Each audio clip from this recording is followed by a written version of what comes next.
So, good morning. I'm here today with Nick English, who's co-founder of the Bremont Watch Company. Good morning, Nick. Morning, Simon. Thanks for having us here. Pleasure.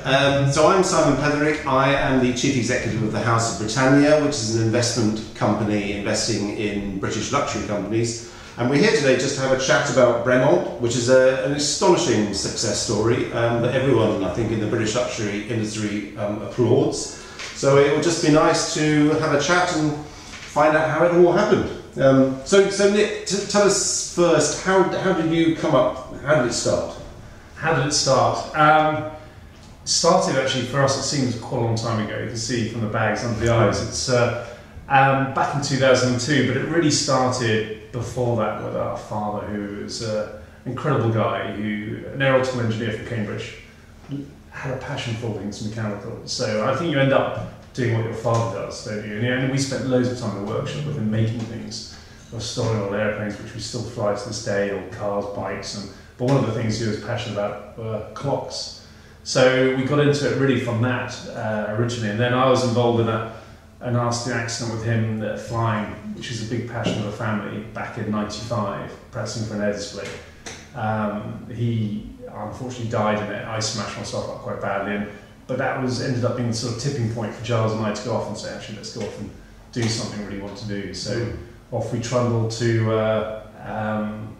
Bienne in Switzerland, where we sort of learned how to deal with the suppliers and build a watch brand from there. But that was 2002, and then we launched the watch in 2007, so 5 years later. Well, I mean, I think for most people, you seem remarkably enthusiastic about the whole concept of setting up such. I mean, did you and your brother not think at any point, what on earth are we doing? Or? Complete naivety, right? I think I'd love to say it's well planned, but there's several hundred Swiss watch brands out there. But there's this amazing history of British watchmaking. I mean, we led the world sort of 100 plus years ago. The world sets its time by Greenwich, doesn't set it by Geneva.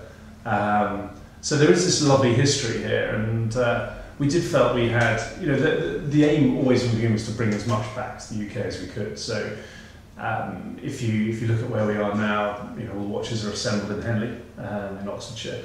Many of our parts are made in our facility in Silverstone, where you've got these sort of ex-Formula 1 engineers using these incredible machines to make our cases and some movement parts. So it's always been a goal to try and bring as much as we can back. But no, it's a long old haul. I mean, we told our wives it took a year and a half till we had our first watch, and 5 years later we only just launched it then. So it's not an easy game to be in. Yeah. And what's it? Because what I think many of us in the industry are just so delighted about is that a lot of British luxury companies go back 100 years, 200 years, and there's Bremont, what is it, 20 years old now? Sort of 15 really, I suppose, a bit less than that, yeah. So how have you managed to achieve that? Because I think most luxury consumers would view Bremont now as a genuinely top-end British and global luxury company, and you've done that in 15 years. How's that happened? A lot of hard work. No, I think... No, we're lucky. I think when we started, we had a very clear objective of what we wanted to achieve. We felt that's quite a lot of... I mean, there is this amazing history of British luxury, which does help. Being British was a great differentiator, as I said, opposed to the Swiss, who make amazing watches. So it's a really nice point of difference for us. But I think we stuck to what we wanted to try and achieve at the beginning, which was to produce something which was all about the engineering. So when it came to fashion, Giles and I just weren't particularly interested in that side of things. So it wasn't about producing a watch which would look good for a couple of years and be, say, 2015. It was about producing a watch which you could pick up in 20 years' time or 30 years' time and say, actually, I still really like the look of that watch. And I think most beautiful, timeless things are, you can wear for many, many years. And that's what we wanted to achieve. So it's the engineering focus, which I think people have appreciated, really. Right. Are you wearing one now? I am, actually. This is... it'd be rather embarrassing if I wasn't. So no, this is quite a fun one. This was... so every year or two we bring out a limited edition, which has a bit of historical significance. So it started back in 2007. We produced the watch because our background is very much flying, with original parts, very famous Spitfire in it, built into it.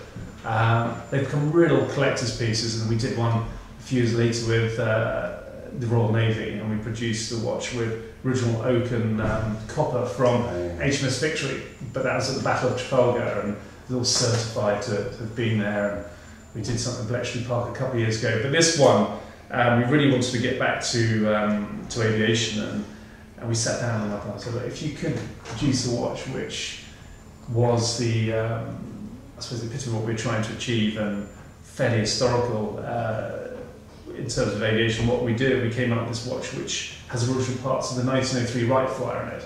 Oh wow! So cases and things are all made in the UK, but what's exciting is this piece of material, and you probably won't be able to see it here, but this piece of material flew for the first time ever in 1903, the first ever heavier-than-air powered flight with all the Wilbur Wright. This was part of their aircraft. That's amazing. So, but it's a lovely thing. It's very non-gimmicky. You can't tell that's in the watch. It's it's just when you turn it over and you see this amazing mechanism and this piece of material. So that's quite a lot of fun, and we do the occasional thing like that as well. So that's been, to an extent, a sort of running theme of Bremont. Is these really unusual?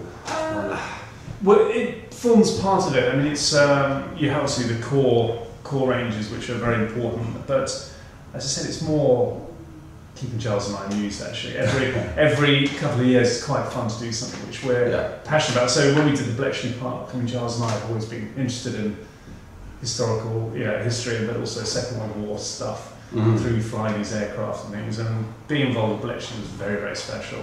So having the old code breakers there and just helping them raise funds for the restoration of Part 6 where Alan Turing worked. Right. And you get really immersed in it, and it's lovely actually to produce a watch with a story, rather than just producing a watch and saying this is round with 3 hands. I think that's what the British are very good at doing.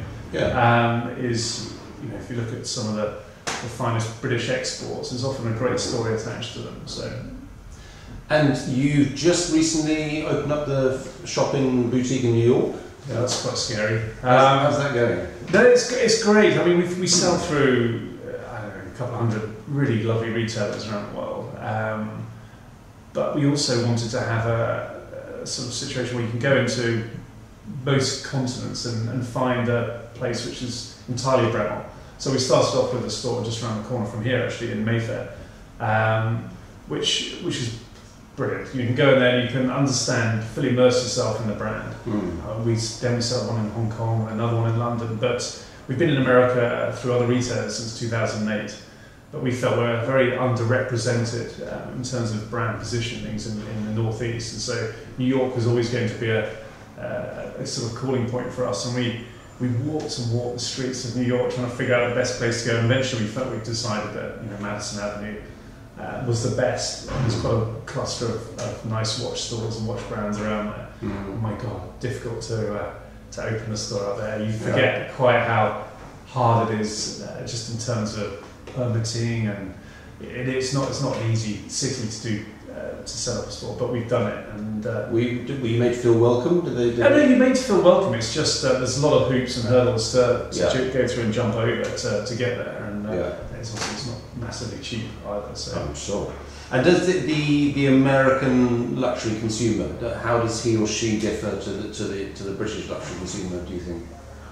Interesting point, actually. I think brand recognition is even more important in America. I heard a sort of interesting stat recently that the average British consumer needs to have a touch point for a brand of, say, 6 or 8 times, and then America is probably double that, and Asia is half as much again. And it's quite interesting. So to buy into a brand, they have to have seen it around a few times first. But it's been a great market for us. There's huge potential, obviously. We've done a lot of work. Probably about a third of Bremont's business is military work.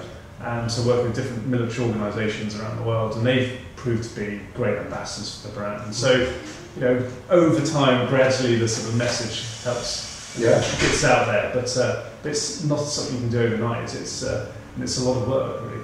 And in terms of brand promotion, I understand you're quite closely linked with the America's Cup. Yes, so that's really exciting, actually.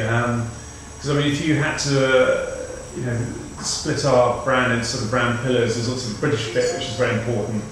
And there's the engineering aspect, and the adventure side, and obviously aviation. But the adventure and the engineering encompasses America's Cup beautifully. And Giles and I have always been into sailing. Our father took us away for a year or so. We went sailing from England to Africa, and we've always been into yachting. And having seen America's Cup boats back in the 80s when we were younger, and when Alan Bond finally stole it from the Americans in the early 80s, and seeing what they're sailing now, and these boats are going 3 times the speed of the wind, planing, sort of foiling sort of 45 knots plus. It's just phenomenal things to see, and then the technology that goes into them. Oldest sporting trophy in the world since 1851. I think the only British timing partner that's ever been involved. So it's a real honour, and we're the overall timing partner, but also time partner for Team Oracle as well. So it's a lovely, lovely tie-up. Yeah. Very exciting, and it's so exhilarating. You see these boats. It's overwhelming. It's just you're into sailing as well. You'll have to come down and see it. It's I haven't quite reached 45 knots yet. But, I know, quite scary. But you put a journalist on the boat. We took Ian Callum, who's chief designer of Jaguar, and we stuck him on Team Oracle a month or two ago, and literally came off shaking. It's just so, the exhilaration is phenomenal. Yeah. And that's a brilliant thing to be involved with. So next 5-10 years, what's the plan? Next 5 or 10 years, I think it's a period of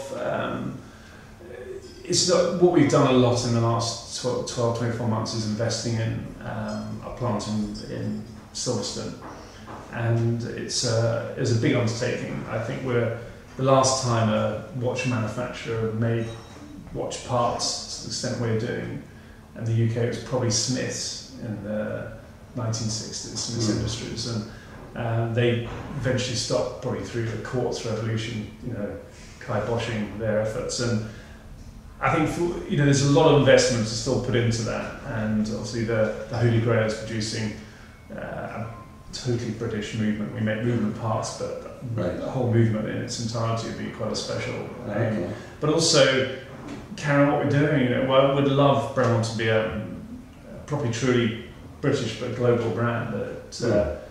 And we keep pushing that way. And there's still a lot of work to do. But it's a great journey. It's great fun.